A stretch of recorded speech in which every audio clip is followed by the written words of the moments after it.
ये तो बता दूंगा। Okay, thank you. और यहां तक के सवाल बना के लाना, ये 151 तक के।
गुड मॉर्निंग बेटा, बैठो।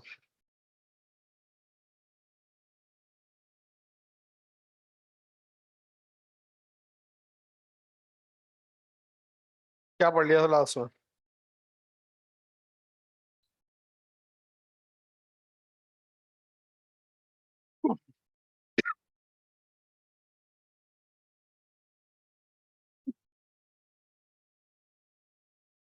चलो भाई, इस टॉपिक में लास्ट लिखो अवमंदित दोलन। अवमंदित दोलन।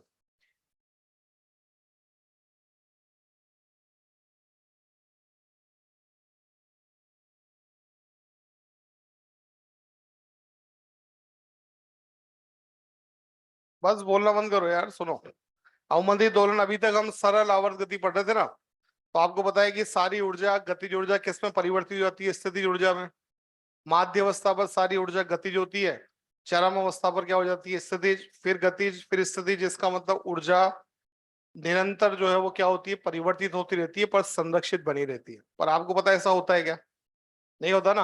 अगर आप एक पेंडुलम को हिला के छोड़ दोगे तो थोड़ी देर बाद वो अपने आप रुक जाएगा कि नहीं रुक जाएगा? इसका मतलब ये जो दोलन हुआ, ये कौन सा हुआ आपका? अवमंदित दोलन हुआ है। क्यों हो रहा है? क्योंकि यहाँ पर जो है उस सरल लोलक के ऊपर वायु का घर्षण लग रहा है। ठीक है। अगर वायु नहीं होती, उसी सरल लोलक को आप कहाँ ले जाओ? चंद्रमा के ऊपर ले जाओ, तो फिर वो निरंतर दोलन होता रहेगा। ठीक है। सारी गतिज ऊर्जा स्थितिज ऊर्जा में, स्थितिज ऊर्जा गतिज ऊर्जा में परिवर्तित होती रहेगी। पर पृथ्वी के ऊपर ऐसा नहीं हो सकता। पृथ्वी पर तो क्या होगा आपका? जो आपका अवमंदित दोलन होगा और धीरे धीरे उसका आयाम कम होते होते रुक जाएगा। ठीक है। तो आप देखो इधर ध्यान से।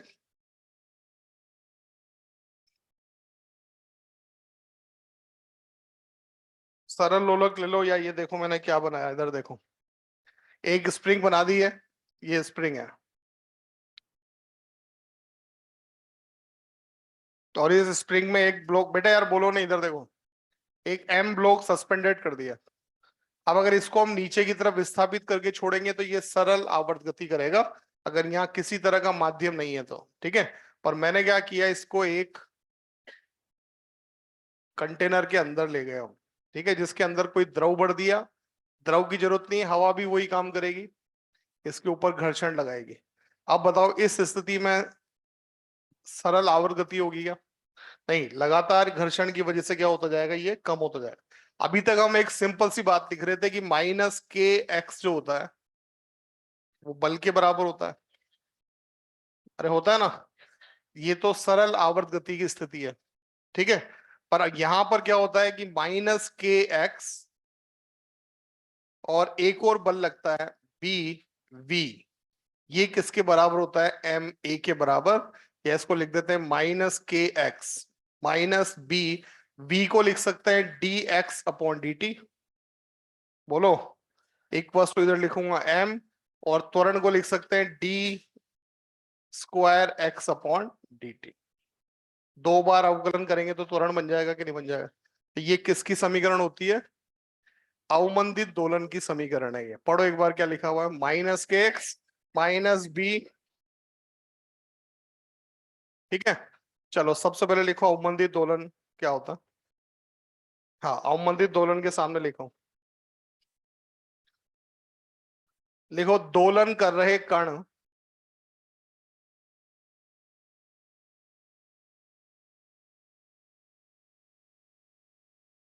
का समय के साथ आयाम का मान कम होता जाए।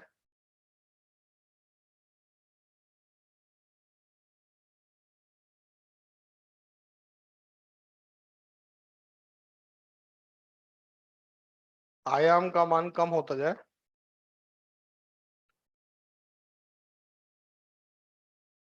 और ऊर्जा का मान भी संरक्षित ना रहे।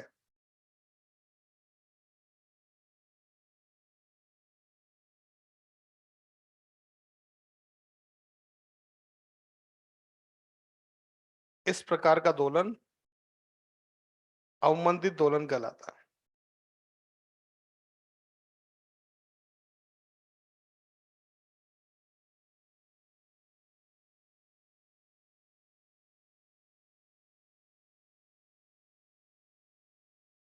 ठीक है।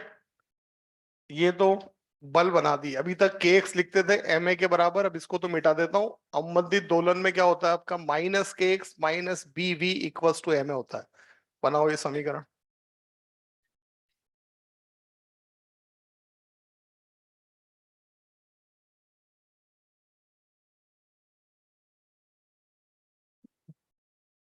इसकी कोई ज्यादा न्यूमेरिकल नहीं होंगे, बस आपको थोड़ा सा पता होना चाहिए कि अवमंदित दोलन का मतलब क्या है।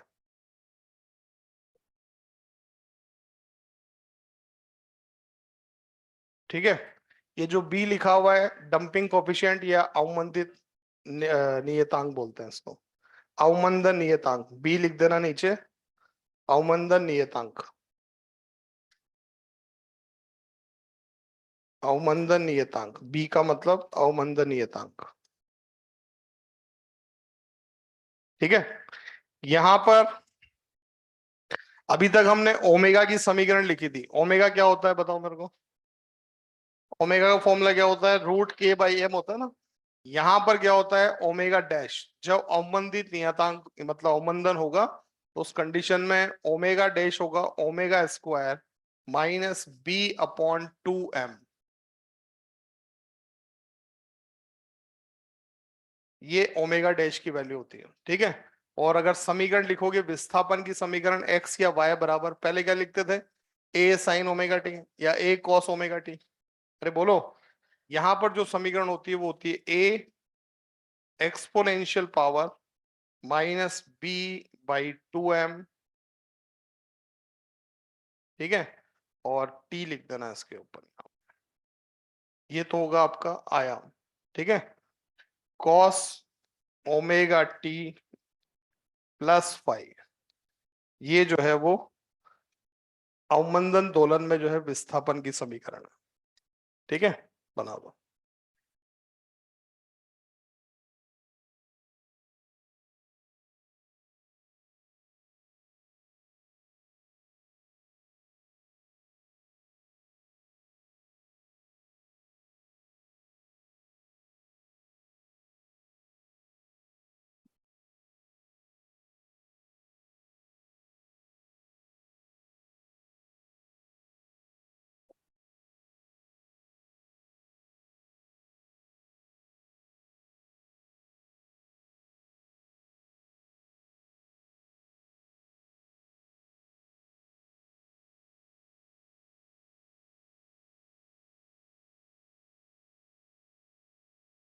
ठीक है,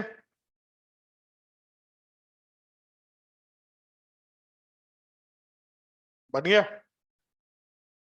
ऊर्जा का अगर फॉर्मूला लिखोगे, ऊर्जा का फॉर्मूला होता है U इक्वल्स टू हाफ के एक्स स्क्वायर। बोलो, के को लिख देते हैं हम एम ओमेगा स्क्वायर, और ए स्क्वायर लिखना है मुझे। ये ए जो आगे लिखा हुआ है वो ए है कि नहीं है ये, तो इसका क्या हो जाएगा ए स्क्वायर, और एक्सपोनेंशियल पावर पे भी अगर आप स्क्वायर लगाओगे तो दो कैंसिल हो जाएगा। क्या लिखूं बताओ, बोल के बताओ, minus B T upon M आ जाए। ये जो है ये ऊर्जा का फॉर्मूला होता है।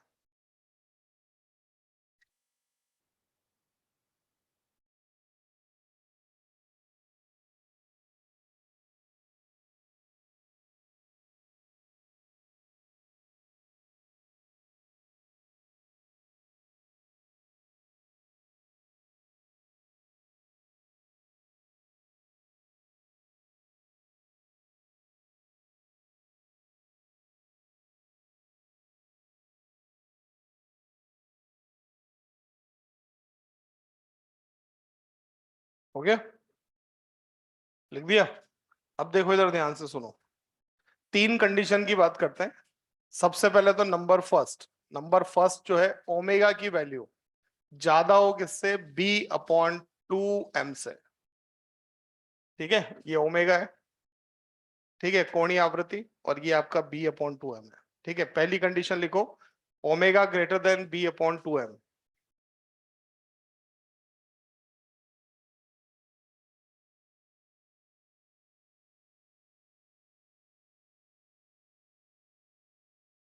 ठीक है, इस स्थिति में देखो इसके सामने, इस स्थिति में कण अवमंदित दोलन करता है।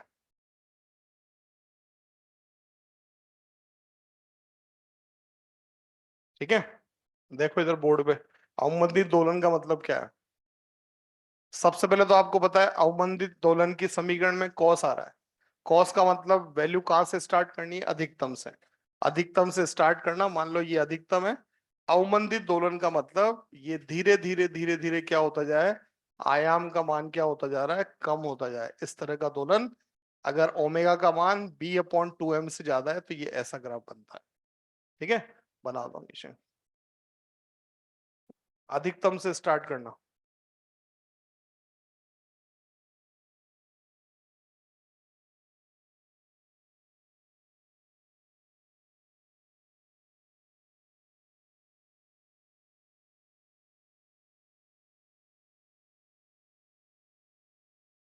ठीक है, दूसरी कंडीशन, ओमेगा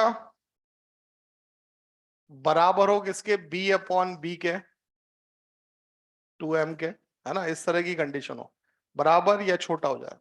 ठीक है, उस कंडीशन में दोलन नहीं हो पाते हैं। ये ग्राफ सिर्फ ऐसे ही बनते हैं, एक ग्राफ ऐसा बन जाता है, एक ग्राफ बहुत दूर जाके बना देना। ये ग्राफ किसका होगा, ये होगा ओमेगा बराबर है किसका, b/2m के। ठीक है, और थोड़ा और दूर जाके रुकेगा तो उस कंडीशन में क्या होगा, आपका ओमेगा छोटा हो जाए किससे, b/, तो देखो दोलन नहीं हो रहा है। मान लो आपने एक सरल लोलक है, उसको किसी द्रव के अंदर रख दिया और b/2m का मान ओमेगा से ज्यादा है, तो उस कंडीशन जब आप उसको इधर लाके छोड़ोगे तो बस ये क्या आएगा, नीचे ही आता रहेगा ये। ठीक है, और बस फाइनली रुक जाएगा ये। अरे है क्या नहीं, अगर जो है मान और कम कर दिया तो रुकेगा नहीं, थोड़ा सा जो है और आगे तक चल जाएगा, इस तरीके से चल जाए, पर दोलन नहीं होंगे इस तरीके से। ठीक है, बस मान कम होता जाएगा इस तरीके से,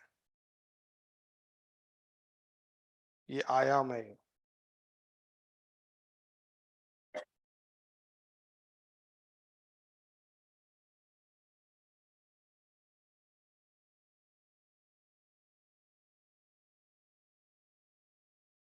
हाँ, क्या, वाई अक्ष पे समय, एक्स सॉरी वाई अक्ष पे तो आयाम और एक्स अक्ष पर समय, समय और आयाम के बीच में ग्राफ।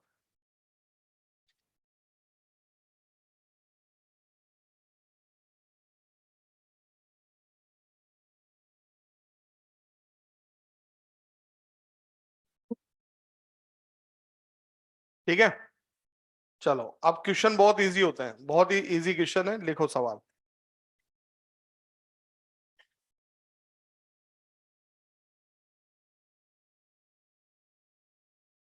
लिखाऊं, लिखो, लिखो अवमंदित दोलन में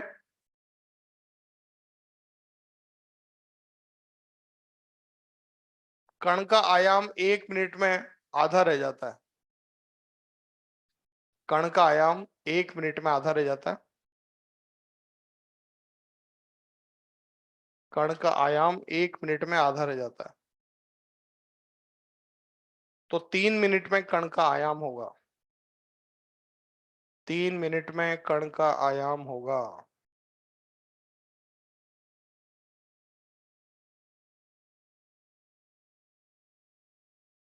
ठीक है, बोर्ड पे देखो सब, आयाम की समीकरण देखो, ये वाली ये लिखी हुई क्या है, आयाम की समीकरण a0 एक्सपोनेंशियल पावर -b/2mt लिखा हुआ है कि नहीं लिखा हुआ है। आप इतना भी मत लिखना, इसको कोई भी नाम दे दो, अल्फा बीटा कुछ भी लिख दो, तो आप तो समीकरण लिखना, एक वस्तु लिख दिया a0 एक्सपोनेंशियल पावर माइनस, मान लो मैंने अल्फा टी लिखा हुआ है, क्या रख रखा है, अल्फा टी लिख दिया, है ना। सबसे पहले कितने समय की बात कर रहे हैं, 1 मिनट की, 1 मिनट में कितना हो जाता है, आधा, तो आपने लिखा a0/2 equals to a0 exponential power minus alpha, और टी की वैल्यू मान लो 1 मिनट रख दिया आपने। बोलो, अब 3 मिनट में पता करना है, तो आप यहाँ लिखोगे a इक्वल्स टू लिखा a0 exponential power minus alpha, और यहाँ 3 और लिख दोगे कि नहीं लिख दोगे, बोलो। अब देखो पढ़ के बताओ इसका मान कितना है, 1/2 कितना है, इसका मतलब इसका मान 1/2 है कि नहीं है, क्या लिखोगे, ए इक्वल्स टू लिखा ए नॉट, इसका मान है कितना 1/2 और उस पर घात कितनी लगा दी 3, ए का मान कितना आ गया ए नॉट बाई 8 हो जाए। नहीं यही बात समझ, ठीक है, इतना सा करना है आप।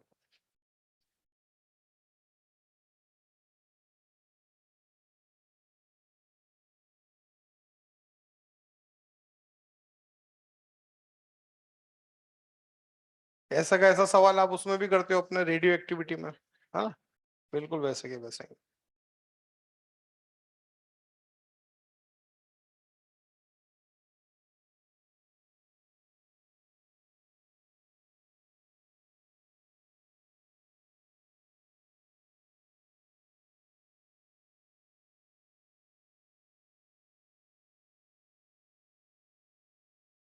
हाँ।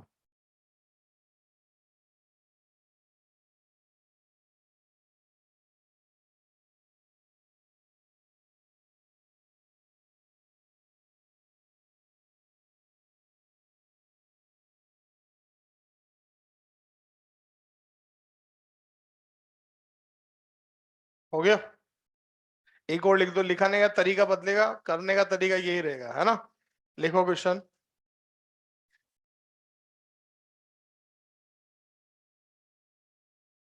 लिखो 50 दोलन के पश्चात, 50 दोलन के पश्चात आयाम का मान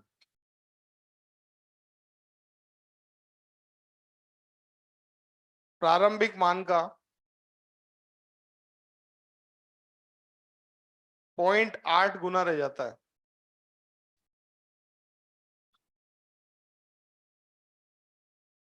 0.8 गुना रह जाता है, ठीक है। अब तुम ही बता दो क्या लिखाऊं, कितने के बाद लिखाऊं, 100 के बाद, 200 लिख दो। 200 दोलन के पश्चात आयाम का मान होगा,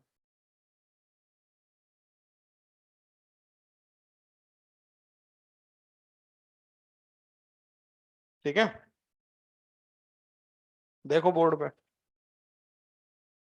0.8 ए बराबर लिखा आपने ए नॉट एक्सपोनेंशियल पावर अल्फा। 50 दोलन दे रखे ना, तो आप या तो टी समय लिख दो 50 ही लिख दो, कोई प्रॉब्लम नहीं है। ए नॉट से ए नॉट कट गया, इसका मान देख लो कितना लिखा हुआ है 0.8। अब आपको नया ए निकालना है, कितने दोलन के पश्चात, 200 के पश्चात। किसके पश्चात, 200 को क्या लिख सकता हूं बोल के बताओ, अल्फा 50 इंटू 4 है कि नहीं है, ठीक है। इसका मान, बस ए का मान कितना आ गया आपका ए नॉट, और यहां लिख दोगे 0.8, इसका पावर 4 लिख देना। एक वस्तु कितना जाएगा, 0.8 का स्क्वायर किया तो 64 इंटू 0.64 कर दो, ए नॉट से मल्टीप्लाई कर दो। नहीं यही बात समझ,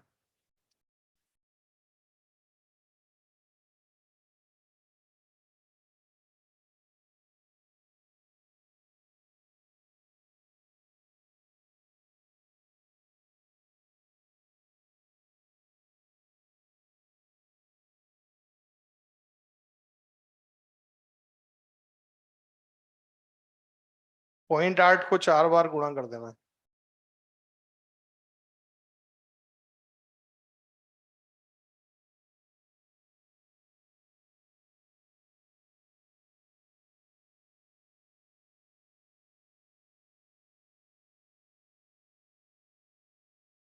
लिख दिया, चलो जो बातें याद रखनी है आपको वो क्या है, ध्यान से सुन लो। एक तो आपको याद रहना चाहिए ओमेगा डैश का मान, ऐसे थ्योरेटिकल पूछ लें। अवमंदित दोलन में क्या होता है, omega dash equals to root omega square minus B upon 2m square होता है, ठीक है। एक आपको आयाम की इक्वेशन पता होनी चाहिए, ठीक है।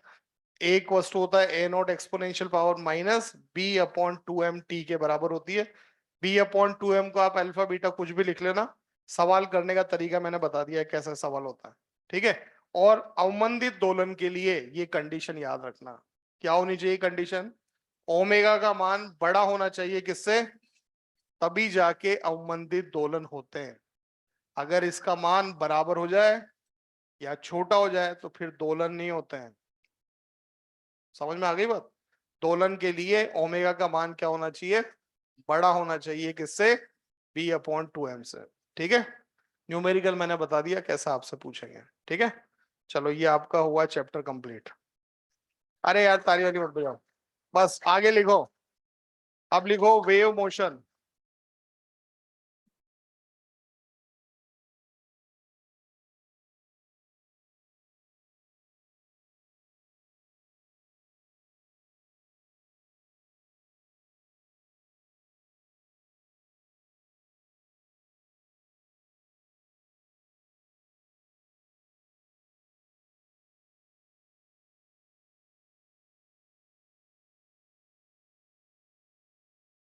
हेडिंग लिखो तरंग गति की। तरंग गति की एसएचएम ही है ये भी। ठीक है, ये भी एसएचएम जैसा ही चलेगा बिल्कुल। जो एसएचएम में बातें सीखी है वो सारी बातें इसमें भी होंगी। तरंग गति की लिख दिया। हाँ भाई, सबसे पहले लिखो आप लोग तरंग किसको बोलते हैं? तरंग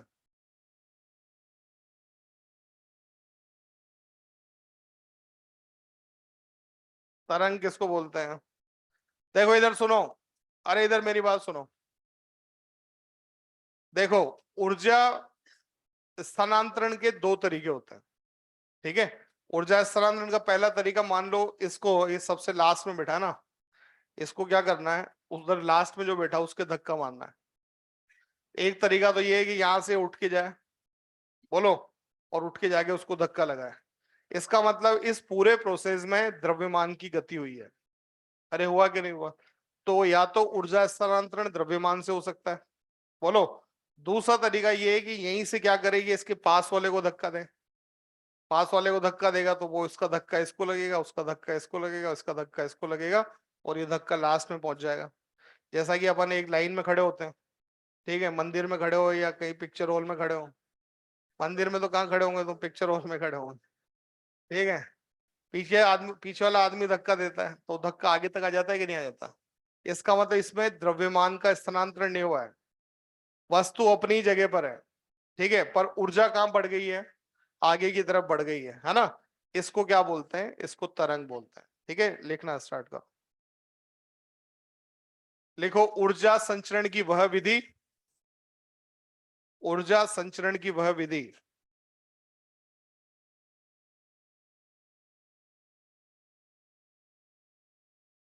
ऊर्जा संचरण की वह विधि जिसमें प्रत्यक्ष रूप से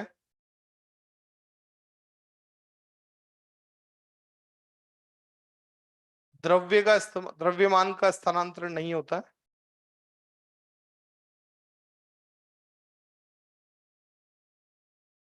द्रव्यमान का स्थानांतरण नहीं होता है, तरंग कहलाती है। ठीक है, ऊर्जा स्थानांतरित करनी है पर द्रव्यमान अपनी जगह पर बना रहे, सिर्फ ऊर्जा ही आगे की तरफ बढ़े, उसको हम क्या बोलेंगे? वो तरंग है। ठीक है, चलो अब लिखो इसमें तरंगों का वर्गीकरण। तरंगों का वर्गीकरण।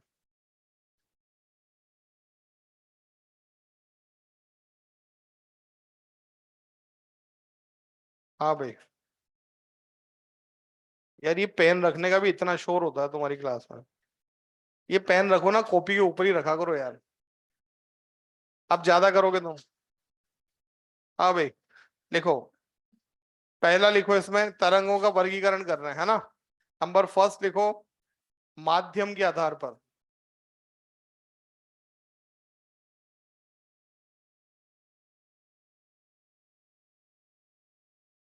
ठीक है, इसमें लिखो, नीचे लिखना माध्यम के आधार पर लिख दिया ना, अब इसमें लिखो नंबर फर्स्ट विद्युत चुंबकीय तरंगे।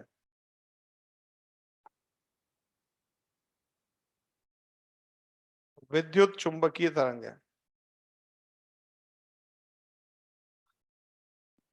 ठीक है, विद्युत चुंबकीय तरंग कौन सी होती है? जिन्हें गति के लिए माध्यम की आवश्यकता नहीं होती है। जैसे प्रकाश कैसी तरंग है?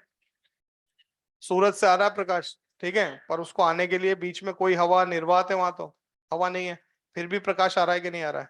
तो जो निर्वात में गति कर सकती है वो तरंगे क्या कहलाती है आपके?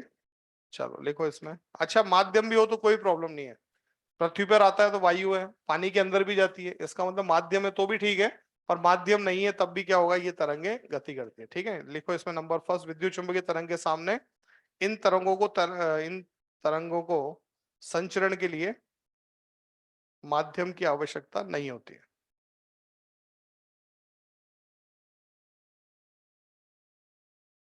संचरण के लिए माध्यम की आवश्यकता नहीं होती है।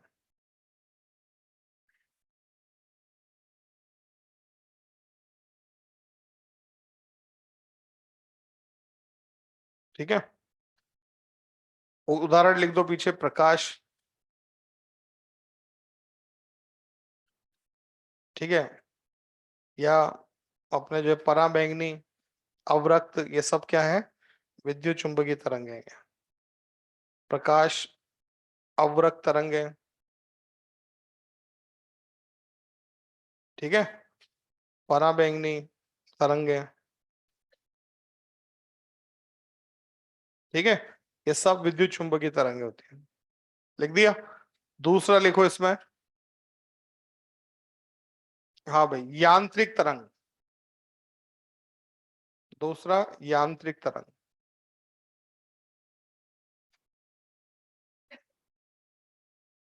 ठीक है, इन तरंगों में लिखो सामने, इन तरंगों में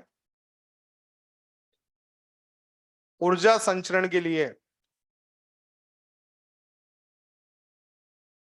ऊर्जा संचरण के लिए माध्यम की आवश्यकता होती है, माध्यम की आवश्यकता होती है।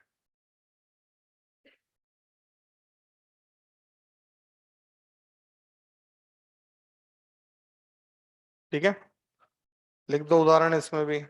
ध्वनि तरंग, मैं बोल रहा हूं आप तक आवाज पहुंच रही है तो इस कमरे में वायु है, इस वजह से पहुंच रही है। अगर यहाँ पर जो है निर्वात होता तो मेरी आवाज आप तक नहीं पहुंच पाती, क्योंकि ध्वनि तरंग जो है वो कैसी है आपकी? यांत्रिक तरंग है। ठीक है, रस्सी में तरंग बन रही है, गिटार बजा रहे हैं, सितार बजा रहे हैं, जो तार में जो तरंग बनती है वो कौन सी तरंग होती है? वो आपके यांत्रिक तरंग होती है। उदाहरण लिख दो, ध्वनि तरंग या रस्सी या तार में बनने वाली तरंग, रस्सी या तार में बनने वाली तरंग।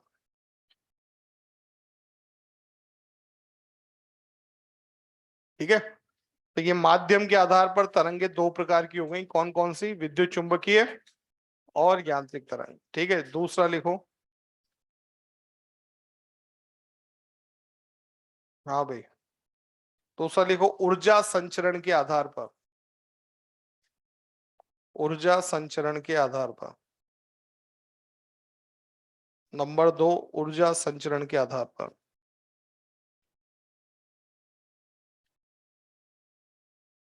ठीक है, इसमें नंबर फर्स्ट लिखो, ऊर्जा संचरण के आधार पर नंबर फर्स्ट, प्रगामी तरंग। प्रगामी, ठीक है, इन तरंगों में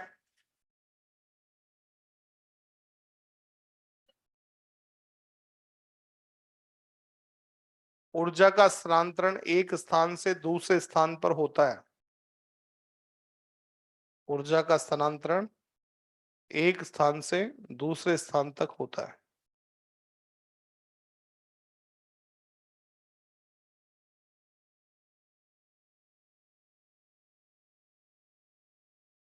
ठीक है, जैसे ध्वनि तरंग कौन सी तरंग है? यांत्रिक तो यही सही, अब यांत्रिक भूल जाओ। कैसी तरंग है? प्रगामी तरंग। कैसी तरंग है? मैं बोल रहा हूं आप तक ऊर्जा पहुंच रही है, इसका मतलब प्रगामी तरंग है कि नहीं? प्रकाश कैसी तरंग है? प्रगामी तरंग है। सूरज से प्रकाश आ रहा है, ऊर्जा आ रही है, तो आप तक पहुंच रही है कि नहीं पहुंच रही? ठीक है, ये सब क्या है? ये आपके प्रगामी तरंग है, जिसमें ऊर्जा एक स्थान से दूसरे स्थान तक जाती है। समझाता हूं, आप इधर देखो ध्यान से, देखो इधर, ये माध्यम के कण बना दिए मैंने। जरूरी नहीं है माध्यम के कण हो, विद्युत चुंबकीय तरंग में तो जरूरत ही नहीं है, पर फिर भी मैंने समझाने के लिए माध्यम के कण बना दिए। ठीक है। अब देखो तरंग का डायग्राम हम ऐसा बनाते हैं, इसको बोलते हैं अनुप्रस्थ तरंग। कौन सी बोलते हैं? ये कण इतना ऊपर तक जा रहा है, फिर वापस नीचे आएगा। ये कण इतना ऊपर तक जा रहा है, फिर नीचे आएगा। फिर ये इतना ऊपर तक जाएगा, नीचे आएगा। फिर ये यहाँ तक जाएगा, ये यहाँ तक जाएगा, ये यहाँ जाएगा, ये इधर जा रहा होगा। बोलो। इस तरीके से वही जैसे छिम में जैसे अपन ग्राफ बनाते हैं वैसे ही ग्राफ है कि नहीं है? अब होता क्या है देखो इधर ध्यान से। ये कण अपनी ऊर्जा इसको देगा, ये कण अपनी ऊर्जा इसको देगा, ये कण अपनी ऊर्जा इसको देगा, ये कण अपनी ऊर्जा इसको देगा, ये कण अपनी ऊर्जा इसको देगा। ऐसे ऊर्जा आगे की तरफ जाती जाएगी। ठीक है। तो थोड़े टाइम बाद क्या होगा?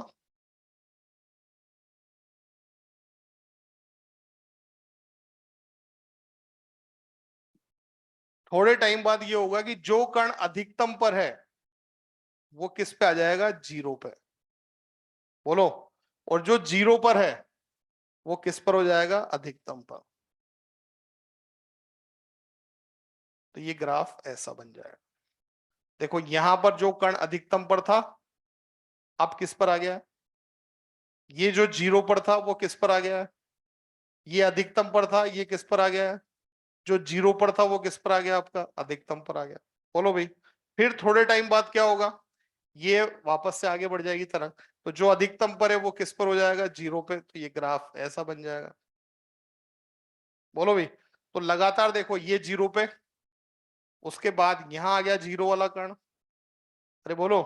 उसके बाद ये कण और आगे आ गया यहाँ पर, फिर और आगे चल जाएगा। अधिकतम वाला देखो यहाँ पर है। बोलो। अब कहाँ गया? यहाँ पर। अब कहाँ गया? यहाँ पर। फिर कहाँ जाएगा? यहाँ पर। इसका मतलब ऊर्जा आगे की तरफ बढ़ रही है कि नहीं बढ़ रही है? ठीक है। तो ये तरंग जो है वो कैसी तरंग है? प्रगामी तरंग, जिसमें ऊर्जा का संचरण हो रहा है, एक स्थान से दूसरे स्थान तक ऊर्जा पहुंच रही है। दूसरी तरंग होती है अप्रगामी तरंग। जैसे रस्सी को बांध दो आप दोनों तरफ से, रस्सी को बांध रखा है आपने, कपड़े सुखाने का तार है। ठीक है। इसको नीचे करके छोड़ो यहाँ पे। इसको नीचे करके छोड़ोगे तो ऐसे इसमें एक कंपन होगा। अरे होगा कि नहीं होगा?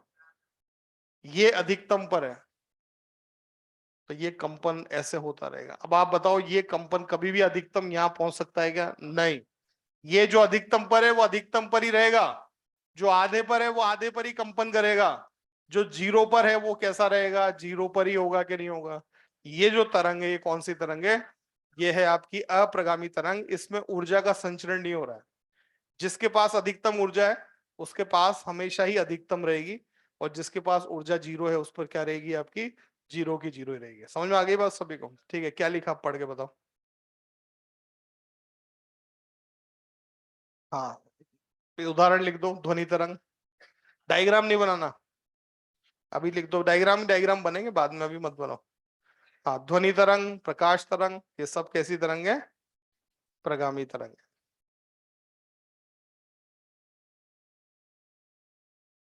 दूसरी लिखो अप्रगामी तरंग। दूसरी अप्रगामी तरंग।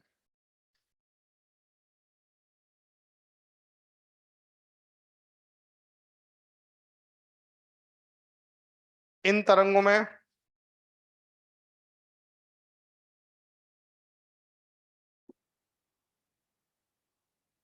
ऊर्जा का स्थानांतरण एक स्थान से दूसरे स्थान पर नहीं होता है।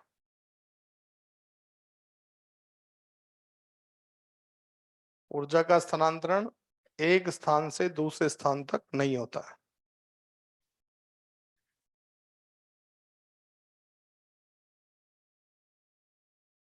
ठीक है भाई। ये तरंग कौन सी है? आपकी अप्रगामी तरंग है। उदाहरण लिख दो। तार में या डोरी में बनने वाली तरंग। नहीं, बढ़िया नहीं लग रहा। बंधी हुई तार में दोनों सिरों से बंधे हुए तार में बनने वाली तरंग। दोनों सिरों से बंधी हुई तार में बनने वाली तरंग।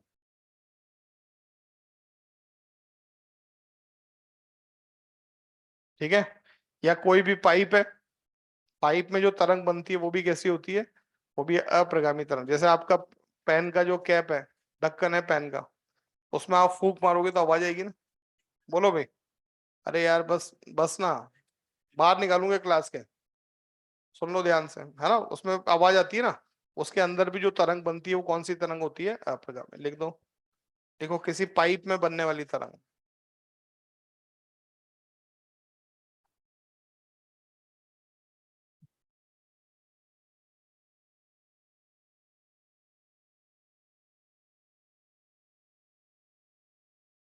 ठीक है।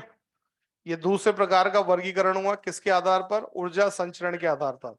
अगर ऊर्जा एक स्थान से दूसरे स्थान पे जा रही है तो प्रगामी तरंग, और ऊर्जा एक स्थान पर ही बनी हुई है तो वो कौन सी तरंग है आपकी, अप्रगामी तरंग। ठीक है, नंबर तीसरा लिखो अब। लिखो, संचरण की दिशा के आधार पर,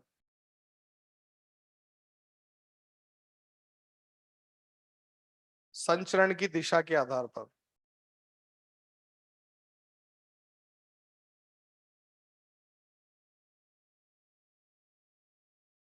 नंबर एक विमीय तरंग।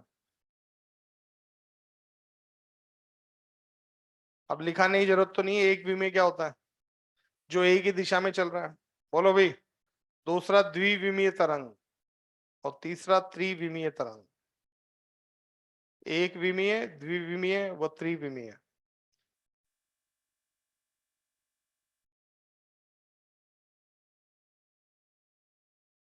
ये संचरण की दिशा के आधार पर तरंगों का वर्गीकरण होगा, है ना। मैं बोल रहा हूं कैसी तरंग है, त्रिविमीय। कैसी है, इधर बैठा है वो भी सुन रहा है, इधर बैठा है वो भी सुन रहा है, कोई नीचे बैठा है वो भी सुन रहा है, कोई ऊपर बैठा हो वो भी सुनेगा। अरे है कि नहीं। ये कैसी तरंग होगी आपकी, त्रिविमीय तरंग है कि नहीं है। पर जैसे वो लेजर लाइट होती है, वो लेजर लाइट कैसी होती है, बिल्कुल सीधी लाइन में जा रही है कि नहीं जा रही है, वो कैसी तरंग होगी आपकी, एक विमीय तरंग होगी। ठीक है। चलो चौथा वर्गीकरण लिखो। लिखो, माध्यम के कणों के कंपन के आधार पर, माध्यम के कणों के कंपन के आधार पर। अब बनाना है आपको डायग्राम, माध्यम के कणों के कंपन के आधार पर। ठीक है। एक तरफ लिखना अनुप्रस्थ तरंग, और अनुदैर्ध्य तरंग।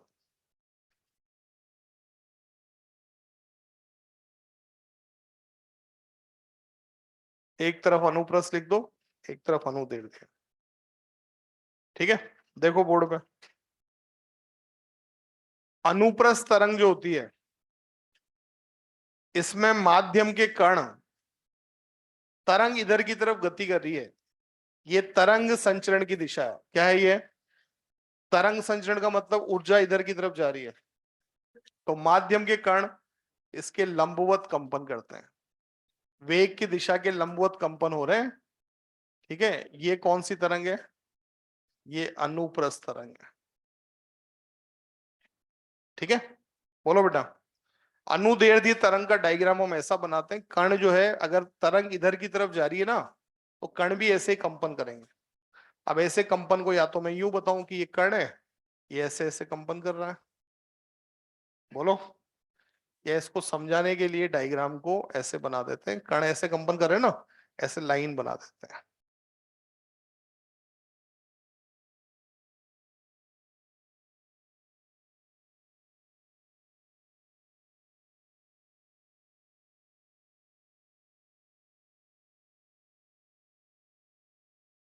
देखो इधर, इन पॉइंट पर कण दूर दूर है, देख रहे हैं। इस पॉइंट पे कण पास पास है, इस पॉइंट पे फिर दूर हो गए, फिर यहाँ पास पास आ गए, फिर दूर हो गए, फिर पास आ गए, ऐसे कण कंपन कर रहा है। बोलो। ठीक है। तो आप अनुप्रस्थ के नीचे लिखो पहला पॉइंट, अनुप्रस्थ के नीचे, माध्यम के कण तरंग संचरण की दिशा के लंबवत कंपन करते हैं, माध्यम के कण तरंग संचरण की दिशा के लंबवत कंपन करते हैं।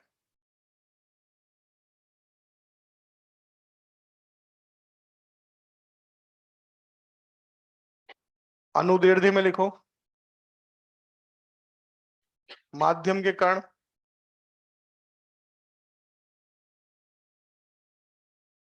तरंग संचरण की दिशा में कंपन करते हैं। तरंग संचरण की दिशा में कंपन करते हैं। ठीक है, ये डायग्राम बनाने आपको पहले यहां देखो। ये जो अनुप्रस्थ तरंग होती है उसमें इस बिंदु को श्रृंग बोलते हैं। क्या बोलते हैं? सुना होगा ना। और जो सबसे नीचे आ रहा है ये, इसको गर्त बोलते हैं। ये गर्त है ना। यहाँ पे श्रृंग और गर्त नहीं होते हैं। यहाँ पर क्या होता है, जब कण पास पास आते हैं तो इसको बोलते हैं संपीड़न। क्या बोलते हैं?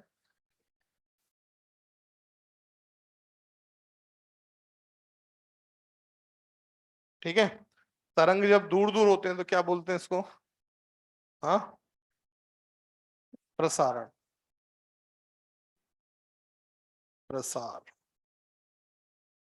यहाँ प्रसार और संपीड़न होता है। बोलो, यहाँ पे क्या बनते हैं? श्रृंग और गर्त बनते हैं। जब बिंदु बिल्कुल पास पास है, यहाँ पर दाब जो है वो अधिकतम होता है। किस पर है दाब अधिकतम? संपीड़न पर। किस पर? और जब कण दूर दूर हैं तो दाब क्या होता है? न्यूनतम होता है। कहां पर? प्रसार पर। ये प्रसार, ये प्रसार, ये प्रसार, ये संपीड़न, ये संपीड़न, ये संपीड़न। ठीक है, बनाओ दोनों डायग्राम।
तो यहाँ भी एसएचएम ही तो कर रहे हैं, कण कंपन कर रहे हैं कि नहीं कर रहे हैं?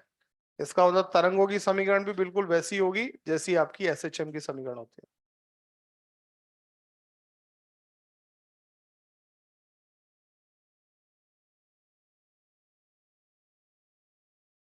बन गया?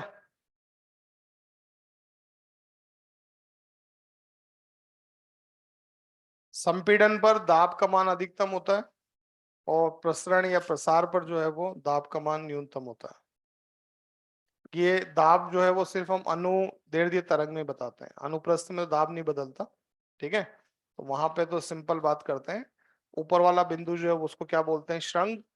और नीचे वाला बिंदु जो है उसको क्या बोलते हैं? गर्त। ठीक है, कोई डाउट नहीं है? अब देखो कहां पर कैसी तरंग बनती है। लिखो आप लोग, ठोस में बनने वाली तरंग।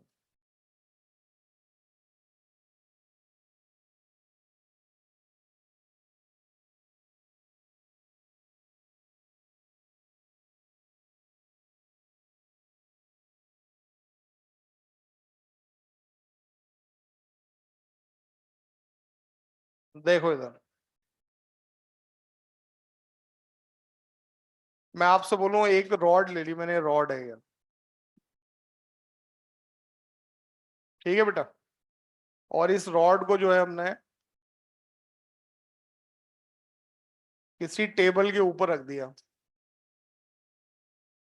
ये टेबल के ऊपर रखी हुई है रॉड, ठीक है। यार बोलो मत रे यार, कैसे समझाऊं तुम्हें मैं। ये क्या है, एक हथौड़ा है, इस पर हथौड़ा यहाँ मारो आप, जैसे स्केल को रख के करते हैं ना अपन ऐसे, तो इसको हथौड़े को मारोगे यहाँ पर तो ये ऊपर नीचे कंपन करेगा कि नहीं करेगा। इसका मतलब इसमें कैसी तरंग बनेगी, आवाज नहीं आ रही, इसके अंदर अनुप्रस्थ तरंग बन जाएगी, बनेगी ना, ये ऐसी तरंग बन जाएगी, ठीक है। अगर मान लो फिर से ये रॉड है, टेबल के ऊपर रखी है, इस बार हथौड़ा यहां से मारना है आपको, ऐसे, तो क्या होगा, इसके अंदर कैसी तरंग बन गई है, अनुदैर्ध्य तरंग बन जाएगी। इसका मतलब ठोस माध्यम में दोनों तरह की तरंगें बनती है। ये कैसी है, अनुप्रस्थ, ये कैसी है, अनुदैर्ध्य, ठीक है। लिख दो, मैं बना लिखा देता हूँ, ठोस माध्यम में अनुप्रस्थ व अनुदैर्ध्य दोनों तरह की तरंगों का निर्माण हो सकता है।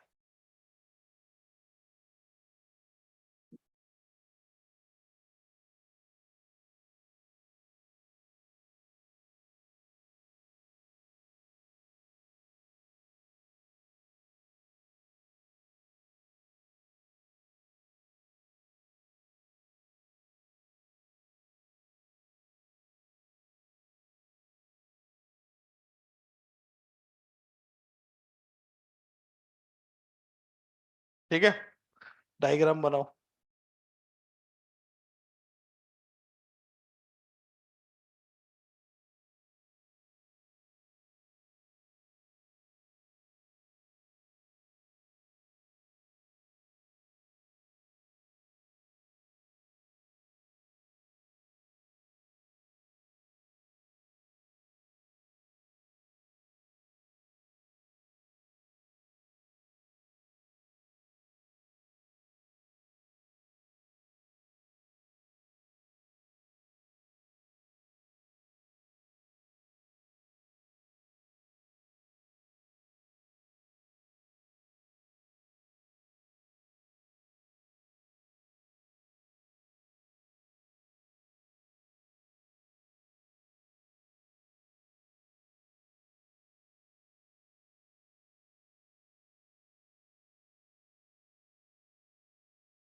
बन गया,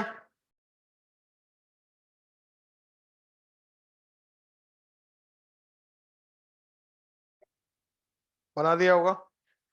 रस्सी ठोस होती है कि नहीं होती है, होती है ना, रस्सी भी ठोस माध्यम है, बोलो। अरे द्रव गैस तो नहीं है ना, तो ठोस ये फिर, तो रस्सी भी ठोस है। पर आपको पता है रस्सी में नीचे वाली तरंग बना सकते हो क्या आप लोग, नहीं बना सकते ना। तो रस्सी में कौन सी तरंग बनती है, हमेशा अनुप्रस्थ तरंग ही बनेगी रस्सी के अंदर, ठीक है। लिख दो, नोट करके लिख देना, रस्सी भी ठोस माध्यम है, रस्सी या तार ठोस माध्यम है, परंतु इसमें केवल अनुप्रस्थ तरंग का निर्माण हो सकता है, इसमें अनुदैर्ध्य तरंग नहीं बन सकती है।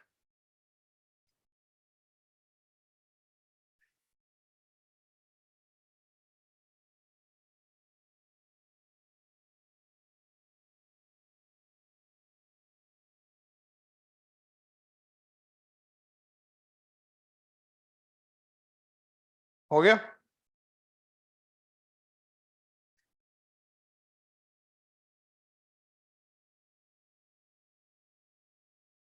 बना दिया होगा, चलो। दूसरा लिखो द्रव माध्यम में, द्रव माध्यम। देखो इधर, ये द्रव है,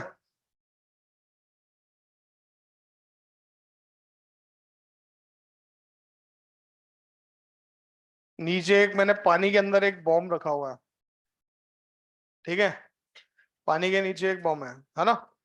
अब ये अगर ब्लास्ट हो जाएगा ना, तो इससे जो ऊर्जा निकलेगी, ये ऊर्जा ऐसे जाएगी।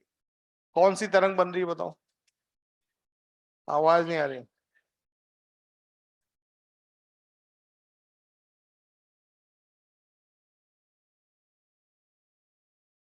कैसी तरंग बनेगी? पर जैसे ये ऊर्जा सतह पे पहुंचेगी, तो ये सतह को ऐसे ऊपर नीचे कर देगी कि नहीं कर देगी? अरे बोलो। तो इसका मतलब द्रव के अंदर कैसी तरंग बन सकती है? अनुदैर्ध्य कैसी बन सकती है? और द्रव की सतह पर कैसी तरंग बनती है? अनुप्रस्थ तरंग का निर्माण होता है। ठीक है, ये हम तरंगे बनाने की बात कर रहे हैं, जो तरंग पहले से उसकी बात नहीं कर रहे। जैसे प्रकाश गिर रहा है, अब प्रकाश कैसी तरंग होती है? अनुप्रस्थ तरंग है। कैसी तरंग है? तो वो तो पानी के अंदर भी अनुप्रस्थ ही रहेगा। ठीक है, विद्युत चुंबकीय तरंगे तो जैसी है, उनको तो माध्यम की जरूरत ही नहीं है। ठीक है, हम किन की बात कर रहे हैं? यांत्रिक तरंगों की, जो हम बना रहे हैं। ठीक है, तो द्रव के भीतर कैसी तरंग बनती है? अनुदैर्ध्य यहां बनती है, अनुदैर्ध्य तरंग। और सतह पर कैसी हो जाती है? अनुप्रस्थ।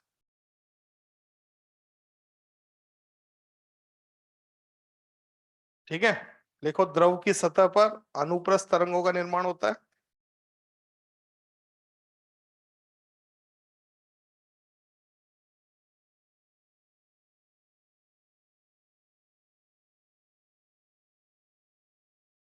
और द्रव के भीतर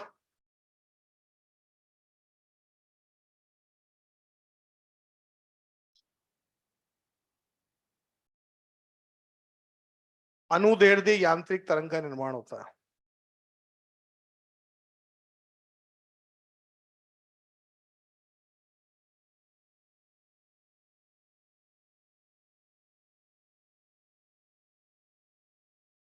ठीक है, हाँ भाई, मेरी तरफ देखो इधर। एक पत्थर लिया आपने और पानी में फेंक दिया। ठीक है, तो सबसे पहले बताओ कि ये, पहले वर्गीकरण से बताओ, पहले वर्गीकरण से। सबसे पहले पत्थर आपने पानी में फेंका, तो ये विद्युत चुंबकीय तरंग है या यांत्रिक तरंग है? यांत्रिक तरंग है, क्योंकि माध्यम चाहिए ना, पानी तो हिल रहा है ना। बोलो भाई, इसका मतलब ये जो तरंग बनी वो कौन सी तरंग है? यांत्रिक तरंग। दूसरा बताओ, प्रगामी है कि अप्रगामी है? प्रगामी, ऊर्जा जाएगी दूर। बोलो भी, ये आपका एक विमीय है, द्विविमीय, त्रिविमीय है? द्विविमीय यार। सतह सतह पर बनता है कि नहीं बनता है वो? बोलो। एक तल में बन रही है, गोल गोल बनती है ना, सीधी तो नहीं बनती, गोल गोल बन रही है कि नहीं बन रही है? इसका मतलब ये कैसी तरंग है आपकी? द्विविमीय तरंग है। कौन सी तरंग है? हाँ, फिर उसके बाद बताओ, अनुप्रस्थ या अनुदैर्ध्य? अनुप्रस्थ तरंग का निर्माण होता है कि नहीं होता है? इसका मतलब पत्थर आपने पानी में फेंका, तो वह क्या हो गया आपका? यांत्रिक प्रगामी द्विविमीय अनुप्रस्थ तरंग बनी कि नहीं बनी है? नहीं आई बात समझ में? ठीक है, चलो ये बना दिया डायग्राम।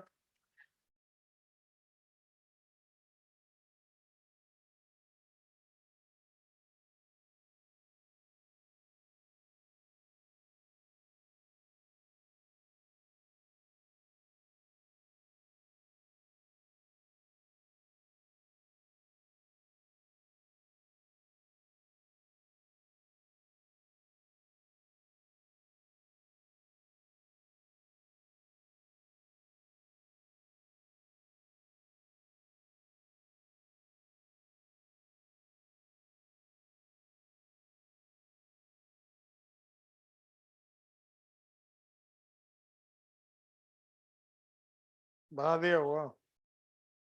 चलो, तीसरा लिखो, गैसीय माध्यम में।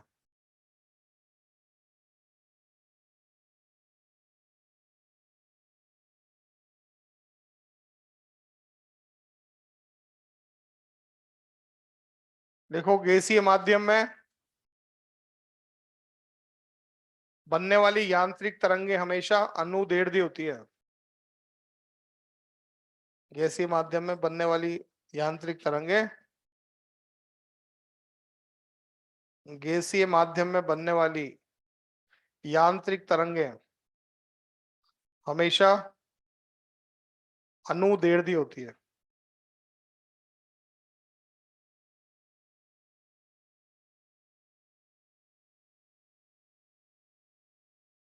ठीक है, बोलो भाई।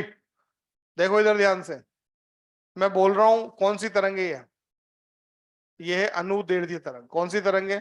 क्योंकि कहाँ गति कर रही है ये? वायु में गति कर रही है। वायु में जो तरंग बनेगी वो क्या होगी? आपकी अनुदैर्ध्य तरंग होगी। ठीक है, देखो इसका एक उदाहरण भी मैं आपको बता सकता हूँ कि है कि नहीं है। देखो आपने देखा होगा कि कोई कांच का कमरा बना दे, उस कांच के कमरे में बड़े बड़े स्पीकर लगा दे। ठीक है, बहुत ही बड़े बड़े, डीजे से भी बड़े बड़े आते हैं ना आजकल। ठीक है, तो बड़े बड़े स्पीकर लगा दे तो कांच टूट जाएंगे कि नहीं टूट जाएंगे? अब आप देखो, प्रकाश कितना भी आ जाए, कांच तोड़ सकता है क्या? नहीं, कांच नहीं तोड़ सकता। पर जो ध्वनि है वो कांच तोड़ देती है कि नहीं तोड़ देती है? उसका रीजन क्या है? देखो इधर ध्यान दे, प्रकाश कैसी तरंग है? अनुप्रस्थ तरंग। कौन सी तरंग है? विद्युत चुंबकीय तरंगे जितनी भी होती है वो तो क्या होती है? आपकी अनुप्रस्थ प्रकृति की होती है। अब देखो ये कांच है, प्रकाश गिर रहा है यहां से, तो जो कण कंपन कर रहे हैं वो गति के लंबवत कर रहे हैं कि नहीं कर रहे हैं? तो ये कभी भी इस कांच को तोड़ सकते हैं क्या? नहीं। पर दूसरी तरंग कौन सी है? अनुदैर्ध्य। ध्वनि तरंग इधर की तरफ जा रही है, तो कण भी ऐसे कंपन कर रहे हैं कि नहीं कर रहे हैं? और ऐसे कंपन करेंगे तो ये क्या करेंगे? इसको, कांच को तोड़ सकते हैं कि नहीं तोड़ सकते हैं? तो ध्वनि तरंग कैसी है आपकी? अनुदैर्ध्य तरंग। जब ये वायु में गमन करती है क्या होती है? आपकी अनुदैर्ध्य तरंग होती है। ठीक है, तो ये यांत्रिक तरंगों के बारे में बताइए बातें मैंने, विद्युत चुंबकीय तरंगों की बात नहीं कर रहे हैं, यांत्रिक तरंगों की बात कर रहे हैं। तो ठोस में जो है अनुप्रस्थ अनुदैर्ध्य दोनों तरह की बन सकती है। ठीक है, अगर द्रव माध्यम है तो द्रव के भीतर जो तरंग बनती है वो कैसी होती है? अनुदैर्ध्य, पर सतह पर जो बनती है अनुप्रस्थ बनती है। और गैसीय माध्यम में हमेशा ही कैसी बनती है? आपके अनुदैर्ध्य तरंग का निर्माण होता है। क्लियर है बात सभी? ठीक है, अब चलो, अब आते हैं अपने काम पे। तरंगों को समझने के लिए एक जैसी प्रॉपर्टी है। डायग्राम हमेशा हम किसका बनाएंगे? अनुप्रस्थ का। किसका बनाएंगे? इसके डायग्राम से सारी बातें क्लियर हो जाती है। ठीक है, देखो इधर ध्यान से सुनो।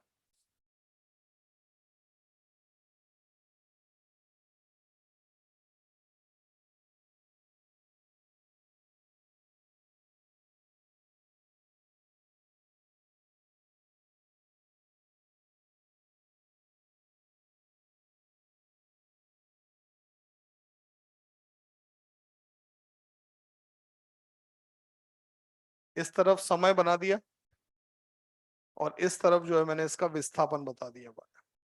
देखो ये वाला कण यहां तक विस्थापित हो रहा है, ये कण थोड़ा कम विस्थापन है, ये कण थोड़ा कम विस्थापन है। इसका विस्थापन कितना है?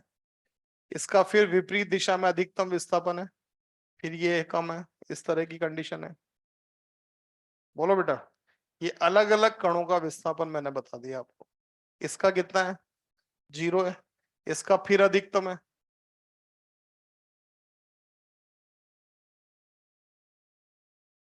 ठीक है, इसका विपरीत दिशा में अधिकतम है।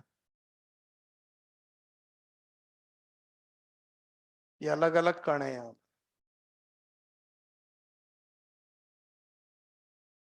ठीक है, चलो सबसे पहले तो एक पूरी तरंग की बात करें।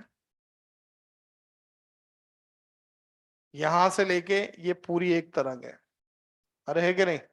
इस पूरी तरंग की लंबाई को हम बोलते हैं तरंग दैर्ध्य। क्या बोलते हैं? आवाज नहीं आ रही।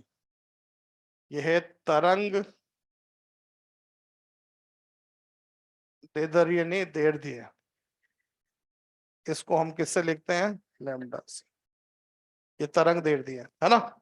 इस बिंदु को क्या नाम दिया था? श्रृंग। इस बिंदु का भी नाम क्या है? तो श्रृंग से श्रृंग तक की दूरी भी लैम्डा ही होती है। बोलो भाई। और गर्त से अगले गर्त तक की दूरी भी लैम्डा होती है। ठीक है, ये दूरी भी कितनी होगी? तो शंख से शंख तक की दूरी बनाओगे तो वो भी कितनी है? लैम्डा। गर्त से गर्त तक की दूरी बनाओगे वो भी कितनी है? लैम्डा। ठीक है, फिर देखो आगे। ये पूरी एक तरंग थी। इस तरंग को मैं जो है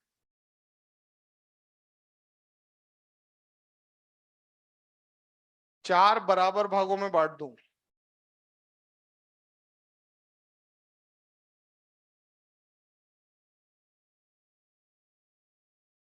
ठीक है, कुल लंबाई कितनी है? यहाँ कितनी होगी? 0। यहां तक कितना है? ये आधा कितना होगा? λ/2। ये कितना होगा? λ/, ये कितना होगा? 3 λ/4। तो न्यूनतम से अधिकतम तक की दूरी, आवाज नहीं आ रही, या अधिकतम से न्यूनतम तक की दूरी भी λ/4 होती है कि नहीं होती है? बोलो भाई। न्यूनतम से न्यूनतम तक की दूरी λ/2 होती है। बोलो। अधिकतम से अधिकतम तक की दूरी λ/2 ही होती है। 1/4, ये 3/4, तो आधा हो गया कि नहीं हो गया? तो न्यूनतम से अधिकतम तक की दूरी, अधिकतम से अधिकतम तक की दूरी, न्यूनतम से न्यूनतम तक की दूरी λ/2 होगी। बोलो। इसी बात को अगर मैं कोण में बांट दूं, किसमें? तो कोण में, यहाँ कोण कितने डिग्री का? ये पूरी तरंग बन गई तो यहाँ कितने का? 2π का। बोलो। आधा इस जगह π/2, यहाँ पे 3π/2 होगा। न्यूनतम से अधिकतम तक कितना कोण बदल जाता है? 90 डिग्री का कलांतर आ जाता है। कितना आता है? अधिकतम से न्यूनतम तक फिर 90 का आ जाएगा। न्यूनतम से न्यूनतम तक 180 का कलांतर है। बोलो भाई। अधिकतम से अधिकतम तक 180 का कलांतर। बोलो। फिर चलो, इसी को मैं जो है समय में बांट दूं। यहाँ कितना समय? यहाँ कितना समय? टी। यहाँ कितना? t/2।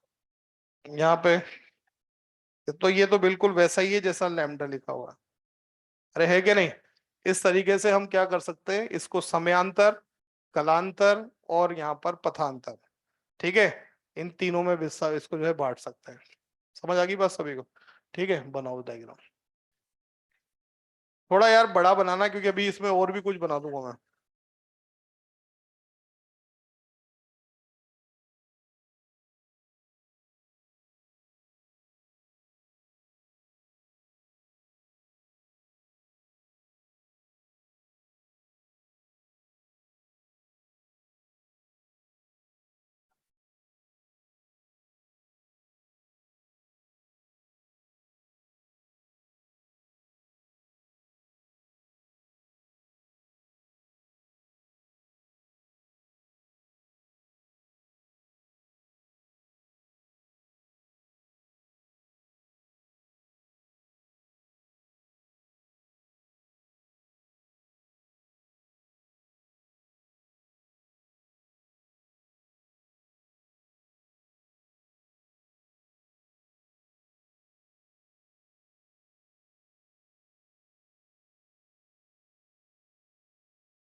हो गया।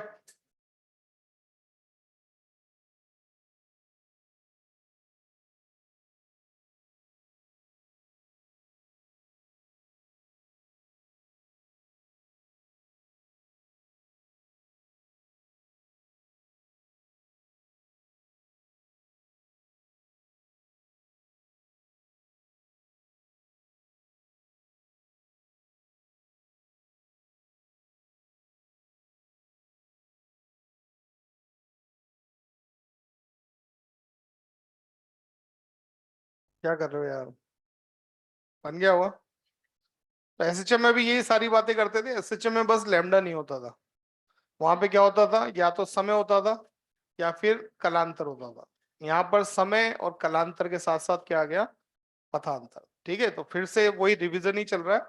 देखो इधर ध्यान से, आपको कहीं पर भी इनको कंपेयर कर सकते हो आप। फाई मतलब कलांतर, क्या लिखा हुआ है, इसका अधिकतम मान कितना हो सकता है, 2 पाई। इसी तरह से पथांतर एक्स, इसका अधिकतम मान कितना हो सकता है, लैम्डा। समयांतर मतलब टी, टी का अधिकतम मान कितना हो सकता है, आवर्तकाल। इन सबको आप आपस में कंपेयर कर सकते हो। ठीक है,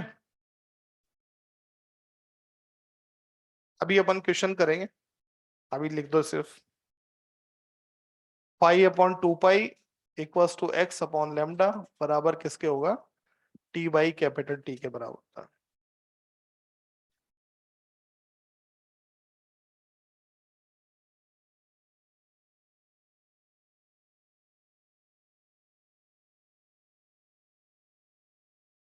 लिख दिया।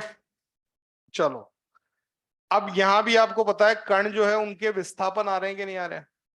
तो विस्थापन की समीकरण लिखनी है, क्या लिखनी है, आवाज नहीं आ रही। तो विस्थापन की समीकरण, कण एसएचएम ही तो कर रहे हैं, बोलो भाई।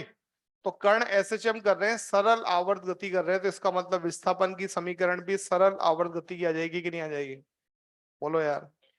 पर एक प्रॉब्लम है, तुम बताओ मैं तो बता ही दूंगा। प्रॉब्लम ये है कि जब हम सरल आवर्त गति पढ़ रहे थे तो उसमें एक सरल लोलक होता है, मान लो वो सबसे पहले माध्य अवस्था पर है, कहां पर है, तो उसका विस्थापन आप 0 बता देते हो, टी का मान 0 लिखते हैं, और y equals to a sine omega t करोगे तो 0 है तो 0 आ जाएगा, बोलो। वो अधिकतम पर चला गया तो a के बराबर आ जाता है, वापस आ जाए माध्य अवस्था पे तो 0 आ जाएगा, आधे पर चला जाए तो आपको पता है जो है कैपिटल A/2 30 डिग्री पे आ जाता है। अरे आता है कि नहीं आता है। तो एक ही कण था तो उसका विस्थापन अलग अलग समय पर अलग अलग आ रहा था कि नहीं आ रहा था। यहाँ प्रॉब्लम क्या है, यहाँ पर तो बहुत सारे कण हैं और किसी भी समय पर सभी कणों के विस्थापन अलग अलग हैं कि नहीं है। कोई सा भी समय बोलोगे उस पर किसी भी कण का विस्थापन, किसी कण का विस्थापन 0 भी आएगा। अरे बोलो, किसी कण का विस्थापन अधिकतम भी आएगा, किसी का आधा भी आएगा, किसी का 1/3 भी आएगा, किसी का 1/4 भी आएगा। अरे आएगा कि नहीं आएगा। तो यहाँ पर कण बहुत सारे हैं, इसका मतलब आपको बताना पड़ेगा कि किस कण का विस्थापन बताना है। ठीक है, मैंने मान लो 10 सेकंड पे विस्थापन बता रहा हूं तो 10 सेकंड पे एक का अधिकतम भी हो सकता है, एक का 0 भी हो सकता है, एक का विपरीत अधिकतम भी हो सकता है, एक का आधा भी हो सकता है, एक का जो है 3/4 भी हो सकता है। अरे हो सकता है कि नहीं हो सकता है। तो मुझे साथ में ये भी बताना पड़ेगा कि मुझे किस कण का विस्थापन बताना है। अरे है कि नहीं। तो मैंने एक कण यहां से जो है ले लिया जिसका विस्थापन मुझे बताना है, कोई सा भी XYZ। ठीक है, मैंने मान लो यहां रख दिया, ये लो। मुझे इस कण का विस्थापन बताना है जो इधर की तरफ x दूरी पर है। बात समझ में आ गई। ठीक है, तो समय के साथ साथ मुझे क्या बताना है, उस कण की पोजीशन को भी बताना पड़ेगा कि मैं किस कण का विस्थापन बताना चाह रहा हूं। समझ गए। अब कण का विस्थापन बताने का सीधा सा तरीका है कि हम कण का विस्थापन जो है इस मूल बिंदु के रूप में बताते हैं। किसके रूप में, आवाज नहीं आ रही। तरंग इधर की तरफ आगे बढ़ रही है v वेग से। ठीक है, मुझे इस कण का विस्थापन बताना है अभी t समय पे। अरे बोलो, तो मैं इसका विस्थापन बताऊंगा किसके रूप में, इस मूल बिंदु के रूप में। जो मैंने बोला वो समझ में नहीं आया होगा, ध्यान से सुनो। ठीक है, मान लो कोई बच्चा है, वो 10वीं क्लास में आया, वो पढ़ना है। कौन सी क्लास में, ठीक है, अब अगर ये पता करना हो कि इसके साथ साल भर में क्या क्या होने वाला है, ठीक है, क्या क्या पढ़ेगा, कैसे कैसे पढ़ेगा ये, तो उस बिंदु से उस बच्चे से थोड़ी बता सकते हो आप, वो बच्चा तो अभी 10वीं में आया ही है। अरे है कि नहीं? हम किसके रूप में बता सकते हैं? वो बच्चा जो 12वीं क्लास में पढ़ रहा है, बोलो, 12वीं में पढ़ रहा है, उसके 2 साल पीछे चले। कौन से बच्चे के? 12वीं वाले के 2 साल पीछे चले, तो जो 2 साल पहले उसके साथ हुआ है वो इस बच्चे के साथ अभी होगा कि नहीं होगा? नहीं आई मेरी बात समझ? अरे आ गई ना? 10वीं में आया बच्चा, क्या क्या पढ़ेगा, कैसे कैसे पढ़ेगा, कितना पढ़ेगा, ठीक है, ये अपने को बताना है, तो उसके रूप में नहीं बता सकते। किसके रूप में बताएं? 12वीं वाले के 2 साल पीछे चले, तो इसका भविष्य आ जाएगा कि नहीं आ जाएगा? उसका भूतकाल, इसका भविष्य है। अरे है कि नहीं? या कोई बच्चा मान लो जो है 11वीं क्लास में पढ़ रहा है, ठीक है, तो 11वीं वाले का एडमिशन लिया है, उसका भविष्य बताना है, तो 12वीं वाले के 1 साल पहले आ जाओ। बोलो भाई, अगर कोई बच्चा 9वीं में आया है, तो 12वीं वाले से 3 साल पीछे आ जाओ, तो उसका पता चल जाएगा। अरे होगा कि नहीं होगा? तो आप देखो ऊर्जा इधर की तरफ स्थानांतरित हो रही है। बोलो, तो सबसे पहले ऊर्जा किसको मिली होगी? इस कण को। बोलो भाई, इस कण को ऊर्जा मिली होगी, फिर वो ऊर्जा आगे की तरफ बढ़ती गई, अब वो ऊर्जा इस कण के पास है। अरे है कि नहीं? इसका मतलब इस कण से मैं टी समय पीछे आ जाऊं, यहां तक का समय पीछे। बोलो, तो इस कण की स्थिति आ जाएगी कि नहीं आ जाएगी? मान लो, ध्यान से सुनना, यहां से ऊर्जा यहां तक जाने में 10 सेकंड लगे। कितने सेकंड? तो मैं अगर 10 सेकंड पहले पहुंच जाऊं, तो इस कण के साथ अभी वही होगा जो 10 सेकंड पहले इसके साथ हो रहा था। अरे है कि नहीं? ये तो समझ में आ गया होगा ना? सबको समझ में आ गई कि हम किसी भी कण की ऊर्जा बता। पहली बात तो प्रॉब्लम कहां से क्रिएट हुई? प्रॉब्लम क्रिएट हुई, हो तो एसएचएम ही रहा है, पर बहुत सारे कण एक साथ एसएचएम कर रहे हैं। हमें अगर किसी भी कण का विस्थापन बताना है और सिर्फ समय लिखोगे आप, तो समय तो सबके एक ही समय पर कई सारे विस्थापन है कि नहीं है, तो हम समय के साथ साथ उस कण की पोजीशन को भी लिखते हैं। ठीक है, तो हमें बताना पड़ेगा कौन से कण का विस्थापन है, एक्स पर कितनी दूरी पर कण है, उसका विस्थापन आप बताना चाह रहे हो। दूसरी बात, विस्थापन बताना है, तो हम विस्थापन बताएंगे जो मूल बिंदु पर कण है उसके रूप में। ठीक है, तो हम क्या करेंगे? देखो, अभी वर्तमान समय है, ठीक है, वर्तमान समय पर इस कण का विस्थापन बताना है। यहां से ऊर्जा यहां तक पहुंचने में 10 सेकंड लगे। बोलो, तो अगर 10 सेकंड पीछे चल जाऊं, तो इसकी जो ऊर्जा है वो इसके पास होगी कि नहीं होगी? अरे बोलो, तो इसका मतलब यहां से हम इसका विस्थापन बताएंगे। ठीक है, चलो देखो इधर ध्यान से। y इक्वल टू लिखा मैंने a साइन ओमेगा, ये वर्तमान समय अभी का, इससे कितना पीछे जाना है? वहां तक का समय, 10 सेकंड नहीं, जितना भी समय है वो मूल बिंदु तक जाना है। अरे है क्या नहीं? तो y इक्वल टू मैंने लिखा यहां पर a sine omega T minus, यहां से यहां तक पहुंचने का समय। समय क्या होता है? दूरी बटा चाल। क्या होता है? बोलो क्या लिखूं? X upon we. ओमेगा को गुणा कर दिया, तो A sine omega T minus omega X by V. Omega upon V को बोलते हैं के, अभी बताऊंगा। ये होगा ओमेगा टी माइनस के एक्स। ये किसकी समीकरण है? ये है किसी भी कण के विस्थापन की समीकरण बन गई। बोलो भाई, अब आपको समय तो लिखना ही है, पर समय के साथ साथ इसमें क्या लिखना है आपको? एक्स भी लिखना है। एक्स मतलब जिस भी कण का विस्थापन बता रहे हो आप, इसको बताना है। यहां से यहां तक की दूरी लिख दो, इसका आ जाएगा। इसका बताना है, यहां से यहां तक की दूरी लिख दो, जितनी भी दूरी लिखोगे उसका विस्थापन आ जाएगा। ठीक है, तो आप लिखो तरंग समीकरण, फिर ये लिख दो।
लिख दिया?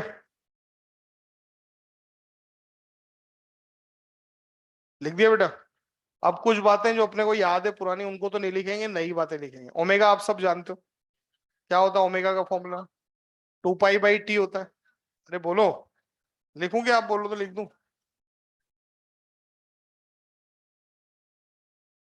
ओमेगा, ओमेगा का फॉर्मूला 2 पाई एन, या ओमेगा बराबर क्या होता है 2 पाई बाई टी। नंबर 2, ये जो के लिखा हुआ है, इस के का फॉर्मूला होता है 2 पाई बाई लैम्डा। ठीक है? या के का फॉर्मूला होता है, अभी अभी लिखा हुआ है, क्या लिखा है, ओमेगा अपॉन वी भी होता है। ठीक है, तो जहां भी वी लिखना पड़े तो वहां क्या लिख सकते हो आप, ओमेगा बाई के आ सकता है।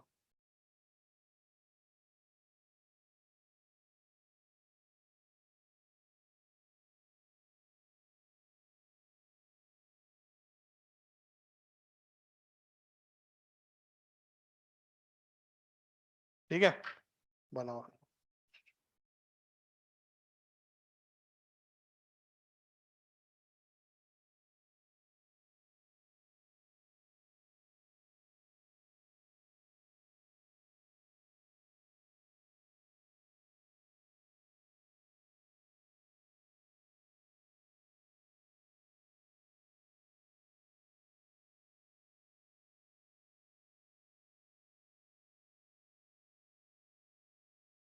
बन गया? आवृत्ति क्या होती है? 1 सेकंड में बनने वाली तरंगों की संख्या। बोलो भाई, 1 सेकंड में बनने वाली तरंगों की संख्या आवृत्ति होती है, और एक होता है तरंग संख्या। तरंग संख्या क्या होता है? 1/λ। क्या होता है परिभाषा? 1 मीटर में बनने वाली तरंगों की संख्या। चलो छोड़ो, अगली क्लास में बात करें। ठीक है भाई।